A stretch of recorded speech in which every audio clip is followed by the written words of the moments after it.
মধ্যপ্রাচ্যে সামরিক উত্তেজনার আগুন যখন দিন দিন আরও দাউ দাউ করে জ্বলছে, ঠিক তখনই বিস্ফোরক এক বক্তব্য দিয়ে আলোচনার কেন্দ্রবিন্দুতে উঠে এলেন উত্তর কোরিয়ার সর্বোচ্চ নেতা কিম জং উন। ইরান ইসরায়েল সংঘাতের টানটান মুহূর্তে সরাসরি ইরানের পক্ষ নিয়ে তিনি ছুড়লেন কঠোর হুঁশিয়ারি। প্রয়োজনে তেহরানকে ক্ষেপণাস্ত্র দেবে পিয়ংইয়ং, তবে একটিমাত্র মিসাইলই নাকি পৃথিবীর মানচিত্র থেকে ইসরায়েলকে মুছে ফেলতে যথেষ্ট।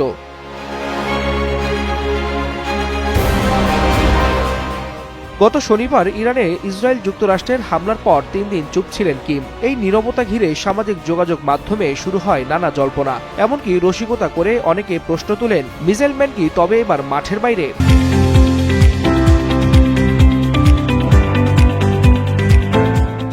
কিন্তু মঙ্গলবার সকালে সেই নীরবতা ভাঙতেই যেন বোমা ফাটালেন তিনি। স্পষ্ট ভাষায় জানালেন, ইরান চাইলে উত্তর কোরিয়া ইসরায়েলের বিরুদ্ধে ক্ষেপণাস্ত্র সহায়তা দেবে, আর এই ক্ষেপণাস্ত্রের একটাই নাকি পৃথিবীর মানচিত্র থেকে ইসরায়েলকে মুছে ফেলতে যথেষ্ট।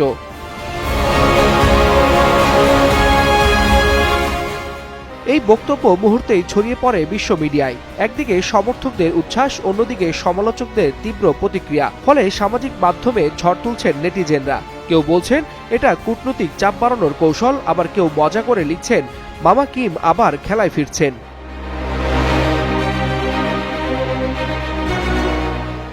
তবে ইসরায়েল মার্কিন ও ইরান সংঘাতের বাস্তব চিত্র খুবই ভয়াবহ। যুক্তরাষ্ট্র এরই মধ্যে মধ্যপ্রাচ্যের অন্তত 14টি দেশ থেকে নিজ দেশের নাগরিকদের দ্রুত সরে যাওয়ার নির্দেশ দিয়েছে। সৌদি আরব ও কাতার সহ একাধিক দেশে জারি করা হয়েছে ভ্রমণ সতর্কতা।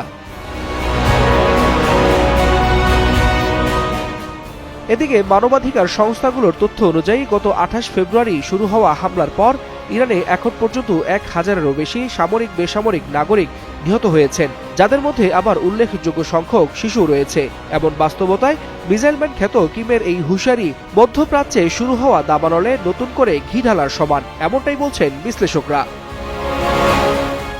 ওয়ালিউল হাসানাত, যুগান্তর নিউজ।